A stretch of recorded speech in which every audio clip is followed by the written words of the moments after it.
इचलकरंजी महानगरपालिका तसेच पाणी आणि स्वच्छता केंद्र, सीआरडीएफ, सीईपीटी विद्यापीठ यांच्या संयुक्त विद्यमाने इचलकरंजी शहरात विविध पर्यावरणपूरक उपक्रम राबवण्यात आले आहेत. त्या अंतर्गत जलशुद्धीकरण प्रकल्प येथे 81 किलोवॅट सोलार प्रकल्प बसवण्यात आलेला आहे. कचरा डेपो शेजारी मियावाकी या जापनीज तंत्रज्ञानावर आधारित अर्बन फॉरेस्ट तयार करून तेथे 2000 वृक्ष लागवड सुरू असून आज अखेर 750 वृक्षांची लागवड करण्यात आली आहे.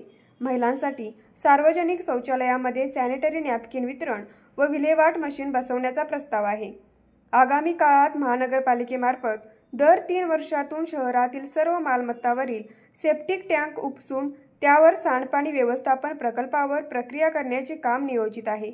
माझी वसुंधरा अभियानांतर्गत शहरातील विविध ठिकाणी वृक्ष लागवड करणे, जलस्रोताचे पुनरुज्जीवन करणे आदी कामे करण्यात आली आहेत. या अभियानामुळे महानगरपालिकेस स्वच्छ भारत अभियानांतर्गत ODF++ दर्जा मिळालेला आहे.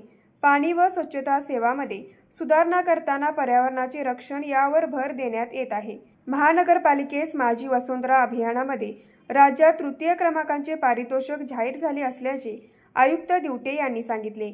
या उपक्रमामध्ये आयुक्त ओमप्रकाश दिवटे, अतिरिक्त आयुक्त सुषमा शिंदे, उपायुक्त प्रसाद काटकर, श्रीमती स्मृती पाटील, तत्कालीन उपायुक्त सोमनाथ आढाव, कार्यकारी अभियंता सुभाष देशपांडे, आरोग्य अधिकारी डॉ. सुनील दत्त संगेवार, शहर समन्वयक व सर्व अधिकारी कर्मचारी तसेच स्वच्छता केंद्र, सीआरडीएफ, सीईपीटी विद्यापीठाचे डायरेक्टर डॉ. दिनेश मेहता व डॉ. Meera Mehta, senior programme lead Aseem Mansuri व ध्रुव भावस्कर, प्रोग्राम लीड श्रीमती अरवा भारमल यांच्या योगदानाची आंतरराष्ट्रीय स्तरावर दखल घेण्यात आली आहे. न्यूज मराठी 24 साठी विनोद शिंगे, कुंभोज.